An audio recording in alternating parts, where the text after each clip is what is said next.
Welcome to the Disrupt Your Career podcast, brought to you by Claire Harbour and Antoine Tirard. We're passionate about helping everyone find fulfillment in their work life. We believe that big, messy, uncharted career changes are inevitable, and it's up to you to decide. Will you take control and disrupt, or allow yourself to be disrupted? We wrote the book about it, and now we share here our conversations with other thinkers in this crucial area. Settle down and get ready to listen to this dose of wisdom. So this time on the Disrupt Your Career podcast, we are welcoming Janine Mathó, who is an award-winning leader who develops innovative solutions to persistent challenges in education and workforce development, improving outcomes for people, organizations, and communities. A first-generation Cuban-American, Janine spent her early years silently fighting homelessness and poverty and overcoming family trauma. She has a degree in English from Franklin and Marshall College, a master's in education administration from American University, and is in constant pursuit of further learning and leadership. She'll tell us more about that later. Janine, welcome. Thank you. Thank you for having me, Claire. All right, let's get on. Let's start with your career journey. You've been through several pivots and challenges in your career working in teaching, policy, leadership, and development at Harvard University. You also became a leader at the world's leading media giant, Pearson plc, in both corporate affairs and thought leadership. And in the last couple of years, you've become the founder of ExponentialChangemakers, whose sole aim is to close the early career gender gap. Tell us about how this extraordinary career unfolded. Was it by design or serendipity? And what have been your key moments of pride, as well as the moments of challenge? Although I've always been interested in education and learning, so I have a lot of teachers in my family, my career, at least initially, grew mostly by serendipity. I think leaving university, the one thing that I felt I knew really well were schools and universities. Having spent a lot of time in them. And I grew up, I think they called me a faculty brat. So I grew up, my mom worked in independent schools and I went then tuition free, and I knew schools. I spent a lot of time growing up in them as a faculty child as well. And so when it came down to it, I think I thought that staying close to school was an amazing career. I mean, it came with community, it came with books, it came with people who questioned the status quo, and it came with routine and structure and opportunity to think outside the box and be creative. So I just loved the whole thing. And I think although I've always envied people who have seemingly designed their careers from the get-go, I think for me, I think actually sometimes serendipity has its perks. So you asked about moments of pride and moments of challenge. And I think I'll actually start with moments of challenge because there have been many, but I think it's quite important, especially because I'm now working in early career, that there's a foundational challenge in my life that made the rest a whole lot easier to handle. So when I was 17, my life completely changed. I was in university, I had just started, and in what felt like one day to the next, my family crumbled. And along with my financial stability, my dad walked out. He didn't look back and took all the funds with him. So the downside of that, and there were many, including not being able to talk about it publicly until probably the last 6 months, but the downside of that, there were many, I think was an intensive period of financial stress that went on for a long time, coupled with mental health challenges, of course, and I was living far away from home, and being first generation Cuban-American, I had a lot of pressure to go home and to leave school, to take care of my mother, to help my brother, that kind of thing. And I think, I was essentially left penniless. I was basically homeless had it not been for the kindness of my college boyfriend and his family, who were amazing, and other friends. But I think the upside of that, particularly in hindsight, is that we find silver linings in hindsight. Yeah. Yes. Is that my life became incredibly focused, and I became probably even more of a determined person than I was. So I was not going home. That was not an option in my brain. I was unfortunately not going to help my mother. That was not an option in my brain. And I really wanted to stay in university. I wanted to finish it in the normal 4 years like everybody else. I'd worked really hard in my mind to get there.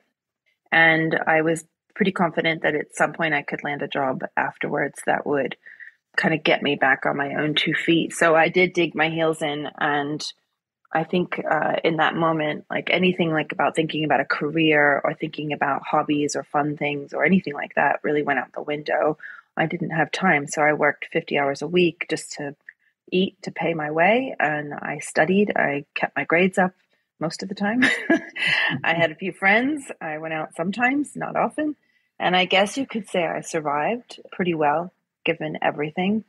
But that was the backdrop, right? Like that was the starting point. So, and I had otherwise had a fairly, I mean, there were lots of family issues, but fairly relatively normal middle class New Jersey 80s upbringing, right? So big hair at all. So that really came as quite a big life change for me, just to go basically start with nothing except what was in my brain and in my heart. So I think against that backdrop, I think moments of pride. Graduating in 4 years was a moment of huge pride and on time. I don't even know how I did that. I really don't, but I did. Landing my first job at Phillips Academy was amazing because it resolved a number of issues for me. And I didn't get that job at first, actually. People don't always talk about these things, but I didn't get the job. And then whoever they selected just changed their mind. So I must have been number two. Sometimes being number two pays its off. So, and it was great. I mean, from a personal side, I had room and board provided. So that was like getting that floor back, if you will. And I was able to engage in activities I loved and learn how to do them well and learn how to do them better than I was doing them, because I was obviously just out of school. So teaching English, tutoring students, teaching photography, being active on campus. And I mean, it was really a dream job in many, many ways, which I think was fine with the exception I decided I didn't like teaching. And that was actually great because to learn that in that context was not to reject the context itself, but rather to say that there were other things about the job that I loved that I didn't know about. You know, I loved being a dorm parent. I loved taking care of some of the administrative issues. I loved supporting students who had all kinds of challenges. So the student services side of it, if you will, and the advising side of it. So that other point of pride, I think, is shifting then into academia and going towards my master's degree, which set me off in a track that I'm quite grateful for all of those experiences. And there are lots of other moments of pride, I think, probably including raising children and then coming back to the workforce, having been home without really missing a beat. But that beginning, kind of overcoming that early career piece. And finally, I would say by my mid-20s, being able to think about, okay, what do I want for my career? What do I want for family? What do I want to do to change the world? All of that, because that was all put aside for a long time. So you refound your power, I guess, is what you're saying. That's wonderful. And in not such a long time in the end. Sounds in the end. A lot of determination and conviction involved, for sure. So when you think about the different, and rather extraordinary institutions that you've worked within, what would you say have been the main lessons that you've learned as you've gone along? I have been really privileged, actually. So in that serendipity to work in a number of extraordinary places to serve those institutions. And I think the number one thing, well, I have four actually, but the number one thing I would say is if you're ambitious and willing, world-class organizations can give you the opportunity to try your hand at just about anything. Again, it's if you're ambitious, if you're willing, if you, like me, I was interested in discovering what I was good at and trying new things and not wanting every day to be the same. So I think in those contexts, I was rewarded for that and had the opportunity to work on so many different things just because I think I was open to doing so. And that's a huge lesson, I think, in there. Because for me, what I became over time was essentially a serial entrepreneur, which I didn't know was something I didn't know that at the beginning, that was even a skill set, right? Mm-hmm. And another lesson learned is about money. So I've learned that there is always more money available in an institution than you might think. It's very important to learn and understand how money flows in and out of organizations.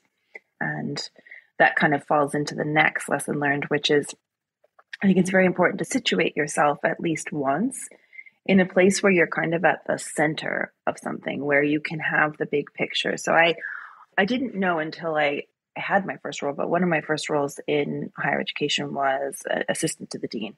So it was a new dean at the Washington College of Law at American University. He was a human rights attorney, and he had big ideas and big plans, and the university was moving locations, and being in the center, if you will, I had the whole view.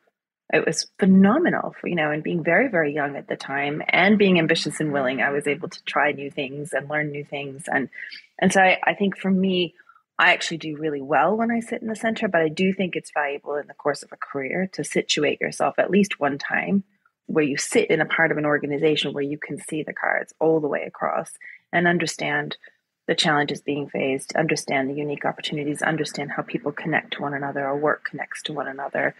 And it does, I think, for yourself personally, it allows you to figure out better where you fit and where you can add value. At least for me, it did.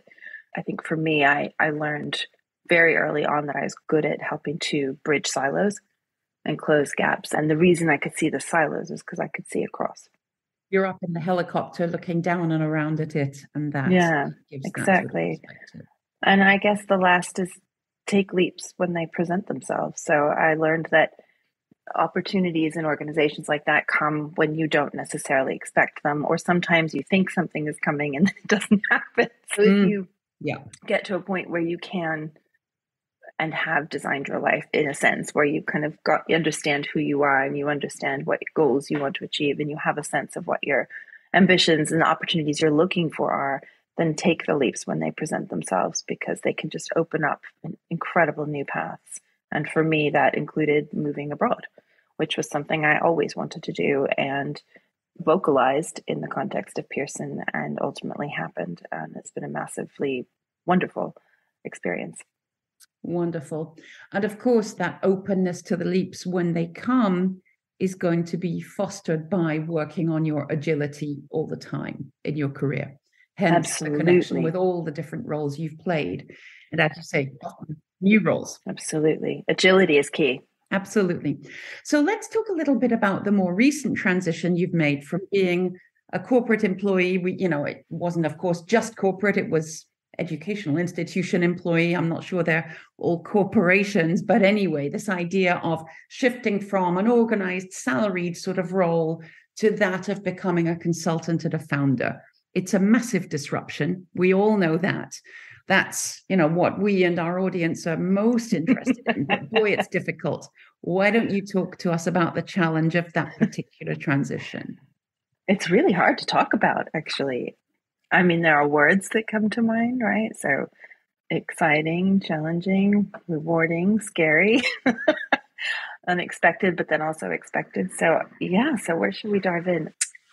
I left corporate in 2020 after my mom passed away. So my mom had a sudden death, and I was already kind of nearing corporate burnout, lots and lots of reorganizations I'd been through, and I was really tired and worn down.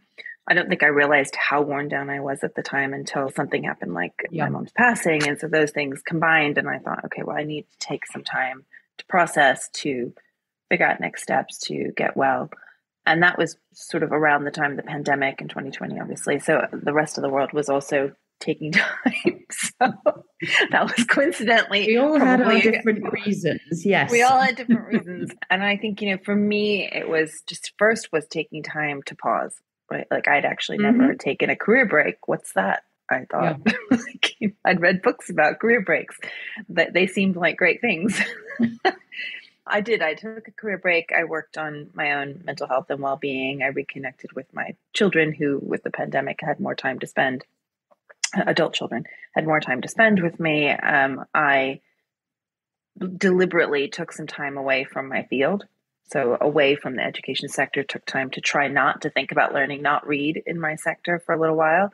I pursued a diploma at Le Cordon Bleu in wine and gastronomy. That's far away. Yeah. Yeah. And that's my other passion. So food and wine. And I love to cook and wine pairing, all of that. So that was a really good kind of way of kind of just leaving everything for a little while. And then the diploma course was coming to an end. And I thought, well, what do I really want to do now? And I had in the meantime started doing some consulting. Things start to come back to you. You can't really leave it. People call you. And I had been doing some consulting with some ed tech startups, some scale ups, mostly in Europe. And I really enjoyed that work. It was a good way to get back inside of organizations, take a peek under the hood, support some really amazing individuals and organizations.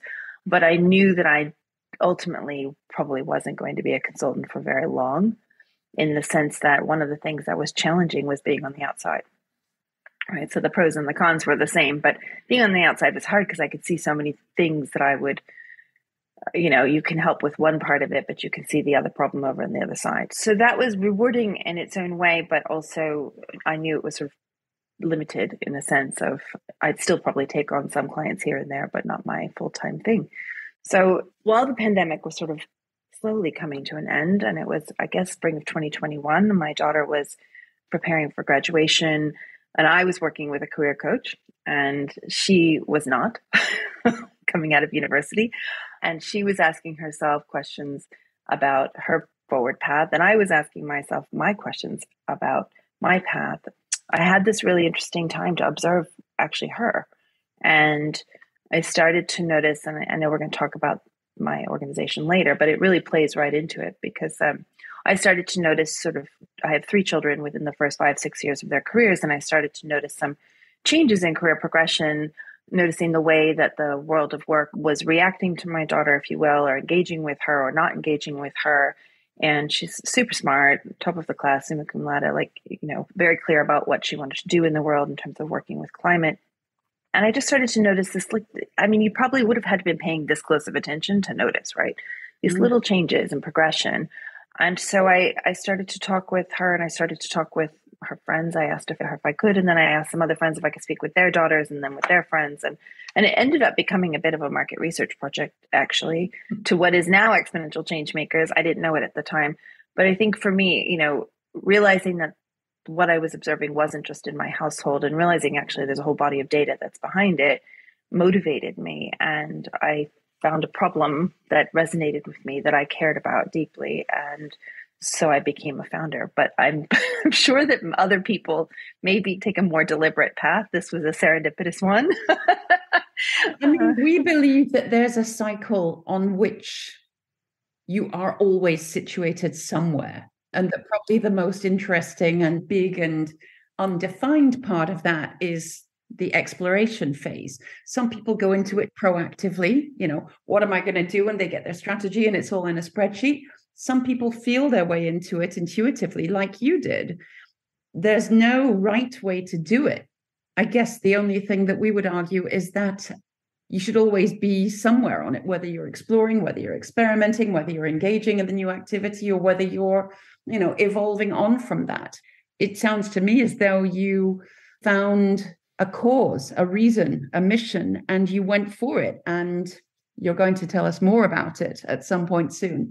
But that sounds like a beautiful way to have done it, and very apt and timely too. A real example in front of you is often a brilliant way to go into it.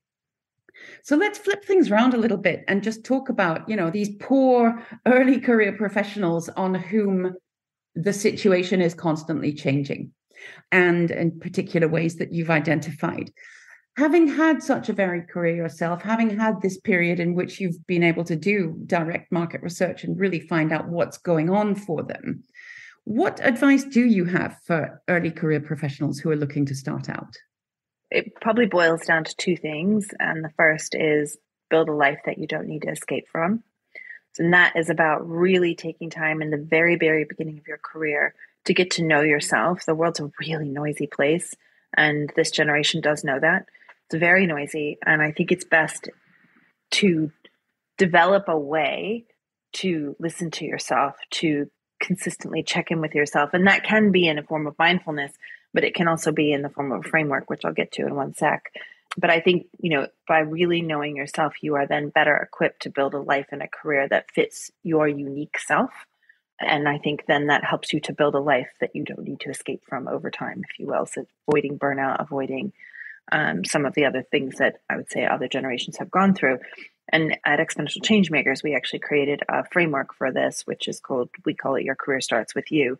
But essentially, it's a framework that helps people in early career walk through, their values and mission alignment, their unique knowledge, their unique skills, assessing their work culture preferences, assessing their needs in particular areas, what we call life needs. So their career progression ideas. There are financial needs, there are geographic preferences, there are physical and mental health needs, for example. So really it's a framework that is, at the end of it, essentially they write a very short, maybe it's one page, maybe it's half a page, what we call a career narrative. And essentially it is the type of framework that you can come back to over and over. And many already have, even in the context of the last year, as your needs change and you develop new skills or new knowledge, or maybe you have skills, you don't want to use those skills, you want to use different skills and develop those. So I think very important to really start by knowing yourself. And so you can work towards building a life you don't want to escape from. And I think the second piece is to invest in yourself from the beginning. And I think that's not something that this generation is thinking about yet. So I think there's a lot of pressure if you decide to go the university path, for example, there's a lot of pressure to get a job. And if you go the vocational path, you still need to get a job in the end, right? So this connection between learning and work. And then they land that first job, whatever that is. And I think for many, many people, they think that's it. Like, I've got that job, I'm on the ladder, Nirvana. I'm in, I'm good. And actually, the reality is that is step one. And you may love that job, you may hate that job, it may take you where you want to go, it may take you down someone else's path, right? And so I think investing in yourself in the beginning to try many new things, to invest in your own career development, and to find people who are in your corner. So Michelle Obama talks about them being around the kitchen table. You can call it your personal board of directors, whatever it is, but get those people who are going to be in your corner that you can keep coming back to over time, and invest in your own career development, because expecting an employer to do that, I agree, employers should, but expecting that and expecting it to match your needs is unrealistic. It's not going to fall into your lap by magic and be perfect, that's for sure, however wonderful the employer is. All right, let's get even deeper into this subject and start coming towards your real passion, which is about creating greater gender equity in early careers. What was your motivation to focus on this particular aspect, and what needs are you trying to address with the work? Yeah, so I mentioned before what I had noticed with my own children, obviously speaking with, I must have spoken with at least 50 women in the US and the UK back then. I just got so close to understanding what is actually showing up in the data. So McKinsey is probably one of the leading sources on the data. If you look at their most recent Women in the Workplace report, 2022, 2021, but 2022 calls it out, I think, in a better way than 2021. There's a phenomenon called the broken rung. You can call it broken rung, you can call it sticky floor. There's like a lot of different terminology for this, but essentially it's the reality that women's careers begin to stall at the beginning of their careers. Sometimes that could be in the first job, depending on how long they're in that first job, but essentially within the first 1 to 3 years. And that includes the pay gap, that includes the promotion gap. And that is essentially, the way that McKinsey defines it, essentially that men are 25% more likely to make that first jump to manager, if you will. And that manager role might be a senior individual contributor role, or might be an actual manager role, but essentially they make that first jump, and a higher percentage of women do not make that first jump. And so, for us, our motivation is but that's the early career gender gap. That is not a piece of the workplace gender parity conversation. So the conversation is all about moving women into senior leadership roles. That's great. But if you look at the data, and I think really the way McKinsey put it in their report this year is the most compelling I've seen it, it is not possible. There are not enough women moving up. So it is not possible to achieve gender parity in the workplace at the way we're going at it, right? The solution. That said, many of the solutions that have worked to, if you want to use the phrase, crack the glass ceiling, many of those internal workplace policies and practices, but also support for women that have worked at the upper end, are proven to work for women who are earlier on down the pipeline, if you will. And so I guess I would say that our goal is for those workplace policies and practices to be adopted earlier. And the way that we're going about it is by partnering with businesses and also by focusing on the development of women. This is not because women need to be fixed. I think there's a great new book out called You Don't Need to Fix Women. So yeah, it is truly that workplace transformation needs to take place. That said, we could be waiting a really long time for that, because it's taken a really long time for most organizations to even embrace the other part of the conversation, which is now so prevalent. So rather than waiting, I think from our point of view, it's really important to shift some of the corporate investment into early career to work with women directly to help them make that leap to whatever it is, if it's senior individual contributor or manager or whatever, however it is they want to progress over time, but to move more of them sort of up the leadership pipeline earlier. And frankly, the more women that do that, because we know the impact of having more women in leadership, I think you will then accelerate the workplace transformation that actually needs to happen. So that is some of what we are after. What will success look like to you if you get there in 5 years' time? Let's go for something within imaginable timeframes. Success for my company or success for the problem? I mean, the problem is really quite interesting because McKinsey actually has a great article on this that says that if all companies actually invested in early career the way that they are kind of investing in later career, if you will, if they shifted those investments forward and changed the workplace practices and policies, you could actually close the early career gender gap in 5 years. Wow. Now, that's not going to happen. So, but it's to say that even though it's a higher order problem at the root, it is actually very solvable. And then you'd actually start to see an impact on the other end. But in terms of our organization, I mean, we want to have a global impact to tens of thousands of women through our work. And we have a 5-year plan. We want to hit 13,000 women in our community. That's a lot for us, maybe, but not a lot for others. But, I think if we can, through that, impact the way that businesses function, then that will be a big impact. I think, when we think about our ambitions, we're thinking about the fact that really at the root of what helps people move forward in life, I mean, at the end of the day, is a powerful network. And it's those people who call you when there's an opportunity. It's when you see an opportunity and you can network to that opportunity. And it is very challenging to develop a professional network in your early career. And so essentially our ambition, if you will, is to bring forward this powerful network to have that value of community and ongoing connection for women in early career. And we're developing a lot of tools to support that. But essentially the power is in the network and in those relationships with people who get to know you over time. Fantastic. And presumably also a strong cascade effect. Once women have been through your program, their mindset as to how to facilitate the careers of early career people, but notably women, will improve too. So there will be a snowball going on. Well, so we're a membership network. And so essentially we do have programs that happen in the context of the membership, but we specifically didn't build a program, so to speak, or a set of programs only because women told us, well, the programs stop and start. And what we need is continuous access to something. We need to be able to come back to coaches. We need to be able to come back to a set of peers. So it's a little bit more like, so there's an organization out of the US called Chief, which is a fast-growing unicorn, and now over in the UK as well. That is for women who are a VP level and up into the C-suite. So that's kind of providing a network at that end. We are similar in nature to that, although very much in the style of Gen Z, if you will. Yes. Definitely.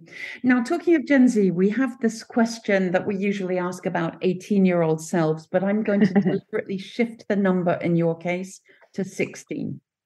Okay, before things got messy.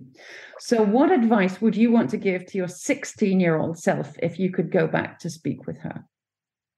I think I would tell myself that there will be peaks and valleys and that neither lasts forever. First of all, I think I was probably, 16 is quite an idealistic age. So I was probably on more peaks than valleys, and I think I would tell her that physical and mental health really, really do matter. And so don't ignore them. And that actually many of the habits that I had developed back then for supporting those, which fell away, I should have kept in place. So keep them up, come what may. Don't lose those. Yeah, keep them up, come what may is a very good way to say it. And I think, it's okay to slow down in life. So I was always like tearing through. People who know me, who are listening, will know that. Yes. I was always like on a race with myself, but it is actually okay to slow down and to process life and to enjoy the sunshine for longer than a vacation. Well, indeed, I would push it a step further and say that pause, time, and space are absolutely essential to creativity.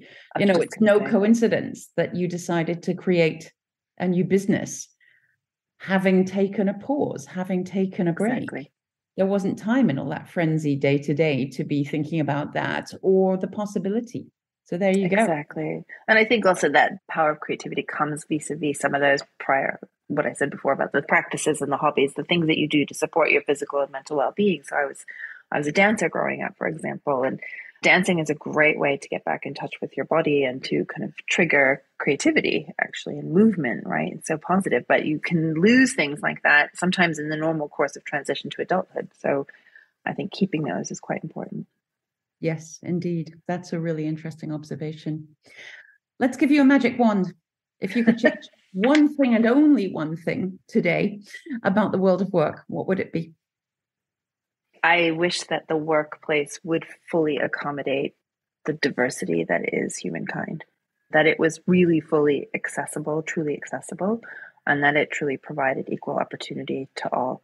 And we are far from that. And I mean all kinds of diversity, gender, neurodiversity, physical disability, sexual orientation, all of it, right? And I think the workplace, with kind of coming out the other side of the pandemic, we're seeing more opening in that direction, and certainly more startups operating in that space.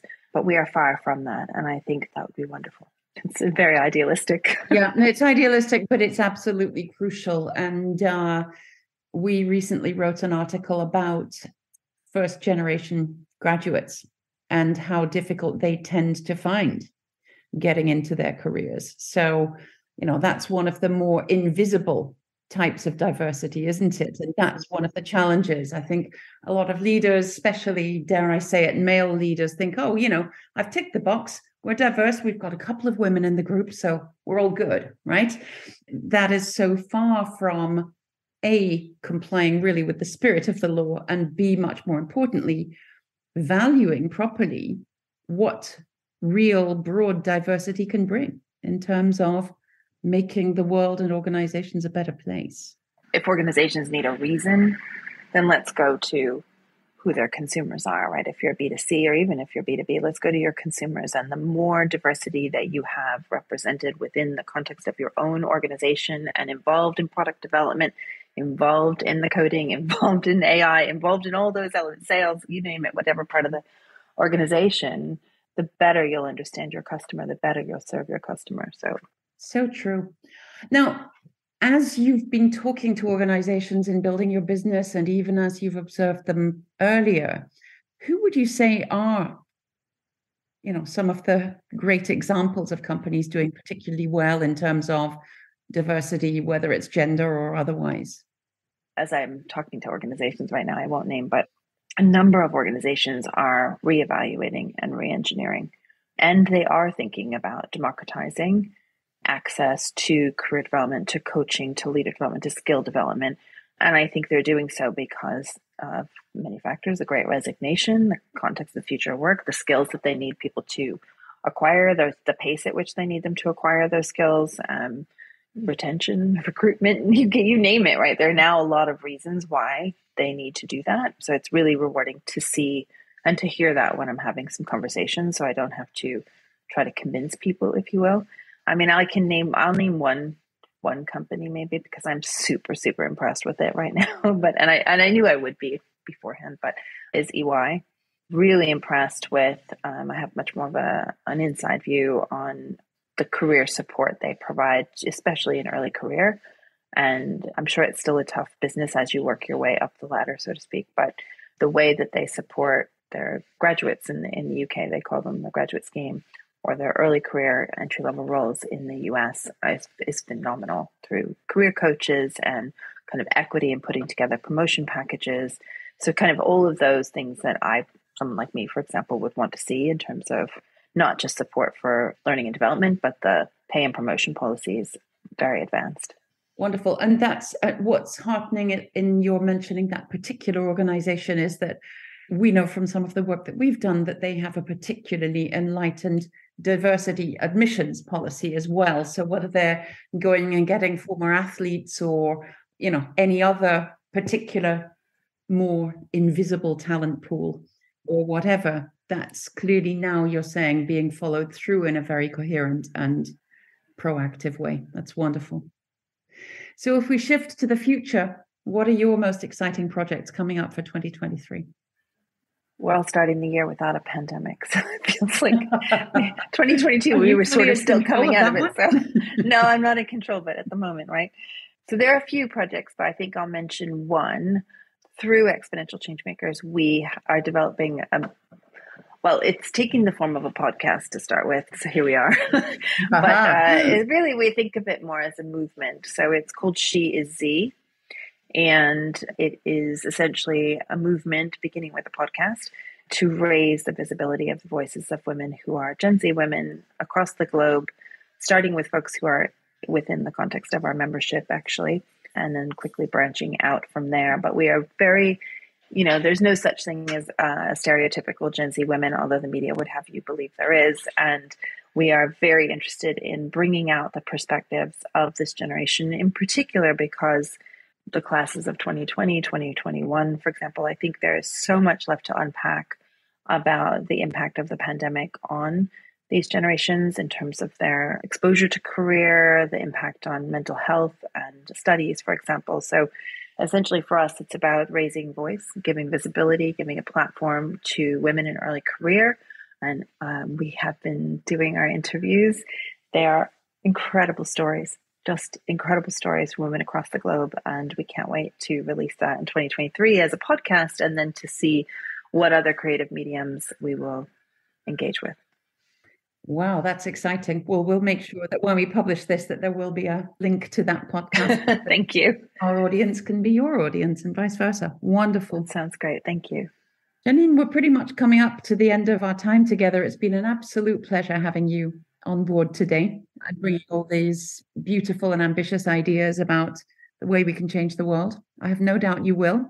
And I look forward to supporting you in whatever way I can in that endeavor as well. So just from me and from the audience, then a great big thank you for having been on. And thank you for doing this great work. We hope you enjoyed hearing from this month's guest as much as we did. Do go and check out our work on disrupt-your-career.com and come back soon. Thank you.